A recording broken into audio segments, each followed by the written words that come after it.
એટલે અમને લાગે તને હે ના દાંત આવે, તું હું કામ ઊંડા દાંત કાઢો એટલે બધા? લગ્ન થઈ ગયા બાકી છે? કાંઈ વાંધો નહીં, થઈ જાય, મૂંઝાતો નહીં. તારા 10 કામ ધારેલા છે, 5 કામ થઈ જાય. શ્રીફળને ચાંદલો ચોડીને હવા રૂપિયો 4 ચોકમાં મૂકવાનો, 8 મગના દાણા 7 વખત ફેરીને પાદની પધરાઈ દેવાના, અને કાળા કૂતરાને ધોળી રોટલી નાખજો. આમાં 500 કાપી લે અને હગાઈ થઈ જાય.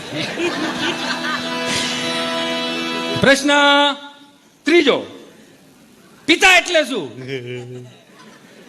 પિતા એટલે તો ઈ પીવે હાલે, આપણે પી નો હાલે. ઈ પીવે બધું હાલે, આપણે પી નો હાલે. પિતા કે પિતા. ચોથો પ્રશ્ન બોલો, એવું કયું પક્ષી છે જે ઝડપથી ઉડે? સીધું જ છે, ઉતાવળે ઉડે. એને ક્યાં પટેલ સમાજમાં ઢોકળા ખાવા દેવાના?